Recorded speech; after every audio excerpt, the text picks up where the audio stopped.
कभी कभी मेरे दिल में यह ख्याल आता है कि पाकिस्तान में लोगों को रिटायरमेंट लेने के बाद इंटरनेशनल क्रिकेट में वापस आने का रास्ता कैसे मिल जाता है। I mean from the great Shahid Afridi to Imad Wasim, जो कल की खबर थी, और अब पाकिस्तान में मोहम्मद आमिर।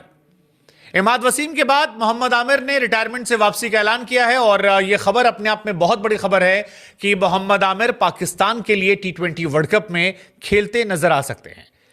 इन दोनों खिलाड़ियों को लेकर ओडीआई वर्ल्ड कप में भी चर्चाएं तेज थी। यह खबर चल रही थी कि शायद ओडीआई वर्ल्ड कप में पाकिस्तान मोहम्मद आमिर या फिर इमाद वसीम को जगह दे सकता है, लेकिन इन दोनों खिलाड़ियों को जब वर्ल्ड कप में नहीं चुना गया तो आमिर ने मुस्कुराकर कहा कि वो अपने रिटायरमेंट वापसी प्लान को लेकर कोई भी अब दोबारा थॉट नहीं देने वाले हैं। तो वहीं इमाद ने भी दुनिया भर की लीग्स को लेकर यह बयान दे दिया कि अब वो भी आगे बढ़ना चाहते हैं और रिटायरमेंट के थ्रू दुनिया में जो बाकी क्रिकेट लीग्स है उनको देखना चाहते हैं। लेकिन कहते हैं ना कि वक्त बदलता है, जज्बात बदलता है। पाकिस्तान में दरअसल हालात जो हैं वो सत्ता परिवर्तन के साथ होते हैं। उस दौर में जो लोग क्रिकेट को संभाल रहे थे, जब वो बदलते हैं तो पाकिस्तान में क्रिकेट के हालात बदलने लगते हैं। और इन बदले हुए हालातों में फिलहाल मोहम्मद आमिर ने कह दिया है कि वो पाकिस्तान के लिए आने वाली सीरीज में खेलने वाले हैं। कई सारी सीरीज है, कई सारे मैचेस हैं, और इन तमाम मैचेस में मोहम्मद आमिर शायद आपको खेलते हुए इंटरनेशनल क्रिकेट में नजर आए, या कहें कि 100% नजर आए, क्योंकि मोहम्मद आमिर ने जो रिटायरमेंट के ऐलान को वापस लिया है, यह पीसीबी के साथ कई दौर की बातचीत के बाद किया है। अब इसके आगे पाकिस्तान की एक T20 सीरीज है होम कंडीशंस में, जहां पर न्यूजीलैंड के सामने वो खेलेंगे। इस सीरीज से शायद आमिर की वापसी हो सकती है। इसके बाद आयरलैंड जाकर एक आयरलैंड में उनका मैच है, फिर इंग्लैंड में उनका मैच T20 सीरीज को लेकर है, और फिर वो T20 वर्ल्ड कप है जिसका इंतजार पाकिस्तान भी हिंदुस्तान की तरह कई सालों से कर रहा है। लेकिन सवाल यह है कि क्या मोहम्मद आमिर की वापसी आपको एक्साइटमेंट देती है? इंडियन फैंस के लिए मोहम्मद आमिर स्पेशल रहे हैं। स्पेशल इस लिहाज से रहे हैं क्योंकि एक तो इंडिया के सामने उन्होंने हमेशा अच्छी गेंदबाजी की है। आप चैंपियंस ट्रॉफी याद कीजिए या उस दौर का एशिया कप याद कीजिए। मोहम्मद आमिर ने रोहित शर्मा, विराट कोहली, शिखर धवन को बहुत परेशान किया था, और उस दौर में अगर चैंपियंस ट्रॉफी में हमारी हार हुई थी तो उसके लिए जिम्मेदार है। हालांकि मोहम्मद आमिर भारतीय बल्लेबाजों को हमेशा पाकिस्तान के बल्लेबाजों से हाई प्रेज करते हैं। तमाम इंटरव्यूज हमने देखे हैं जहां पर सोशल मीडिया पर वो कहते नजर आए कि बाबर आजम से ज्यादा विराट कोहली को पसंद करते हैं, रिजवान से ज्यादा वो रोहित शर्मा को पसंद करते हैं, गेंदबाजी में शाहीन के ऊपर वो बुमराह को देखते हैं। और ऐसे तमाम स्टेटमेंट के चलते पाकिस्तान क्रिकेट टीम में उनके बहुत सारे दुश्मन भी थे। लेकिन बाबर आजम का दौर बदल चुका है, और इस बदले दौर में कल इमाद वसीम ने वापसी की, और अब मोहम्मद आमिर ने इंटरनेशनल क्रिकेट से रिटायरमेंट को वापस ले लिया है। पीसीबी के जो नए चेयरमैन हैं मोहसिन नकवी, उनकी तरफ से जिस तरह से टीम बनाई जा रही है, यह शायद पाकिस्तान को लेकर या पाकिस्तानियों के जहन में एक ड्रीम T20 वर्ल्ड कप की टीम जो है वो बनाई जा रही है। मोहम्मद आमिर इस टीम के बाद जब उन्होंने ये रिटायरमेंट का ऐलान वापस लिया तो सोशल मीडिया पोस्ट पर इस बारे में जानकारी दी। मोहम्मद आमिर लिखते हैं कि मैं पाकिस्तान की ओर से खेलने का सपना अभी भी देखता हूं।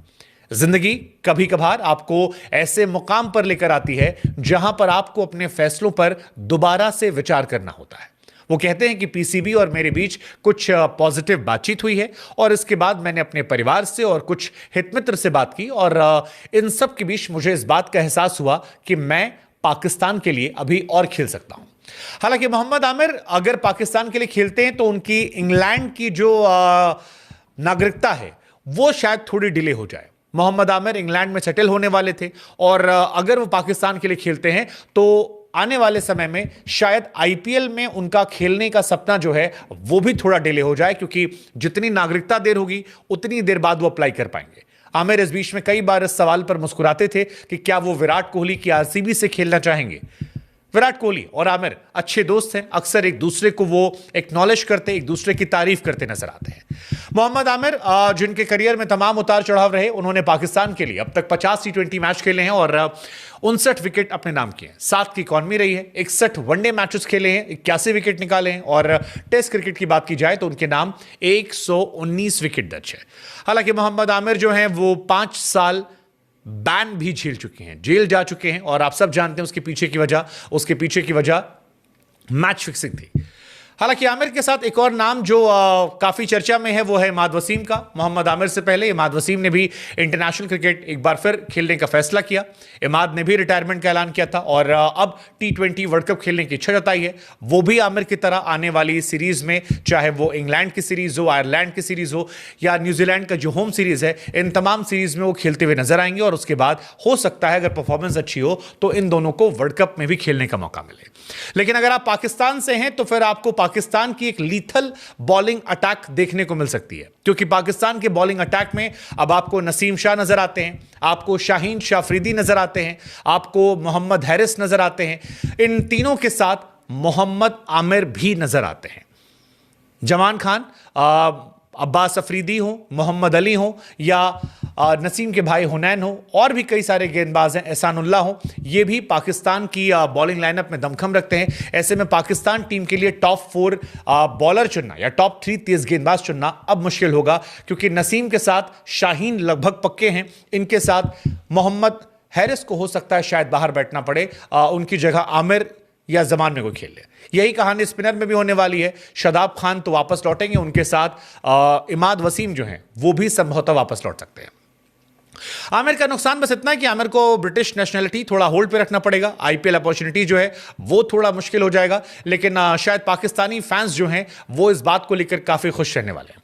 हालांकि अगर आप इंडियन हैं और कोई पाकिस्तानी आपको चिढ़ा रहा है तो मैं आपको फन फैक्ट बताना चाहेंगे कि मोहम्मद आमिर ने अब तक 2 T20 मैच इंडिया के सामने खेले हैं और उन दोनों T20 मैच में Virat Kohli man of the match थे।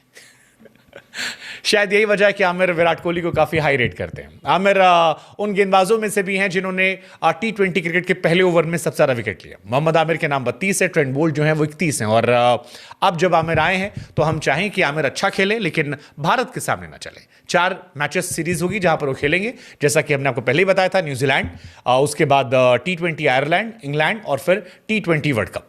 ये मोहसिन नकवी साहब जो हैं पाकिस्तान के नए पीसीबी प्रमुख, उनकी तरफ से बताया गया कि पुरानी कमेटी को डिसॉल्व कर दिया गया, सिलेक्शन कमेटी को, और एक नई कमेटी बनाई गई है जिसमें 7 मेंबर हैं, जिसमें वहाब रियाज का नाम है, अब्दुल रजाक का नाम है, असद शफीक का नाम है, मोहम्मद यूसुफ हैं और मोहम्मद यूसुफ जो है वो कैप्टन, कोच और डेटा एनालिस्ट है। शाहीन शाह अफरीदी का फ्यूचर हालांकि अभी पक्का नहीं है। यह कहा गया है कि शाहीन शाह अफरीदी के फ्यूचर के बारे में विचार किया जाएगा। सवाल यह भी, क्या पीएसएल के चलते शाहीन के फ्यूचर को लेकर सवाल खड़े हो जाएंगे। हारिस रऊफ का सेंट्रल कॉन्ट्रैक्ट जो है उसे रिस्टोर कर दिया गया है और नए हेड कोच जो हैं उनको भी 4-5 दिन में अनाउंसमेंट कर दी जाएगी। लेकिन सबसे बड़ी खबर जो आई थी वो यही कि मोहम्मद आमिर इज बैक। क्या मोहम्मद आमिर, क्या इमाद वसीम, क्या पाकिस्तान की ये नई सिलेक्शन कमेटी ने जो नई टीम बनाई है, ये पाकिस्तान के लिए वर्ल्ड कप में कोई बड़ा असर ला पाएगी? देखने वाली बात होगी। आपकी क्या राय है हमें कमेंट सेक्शन में बताएगा। और क्या मोहम्मद आमिर को प्लेइंग 11 में जगह मिलेगी?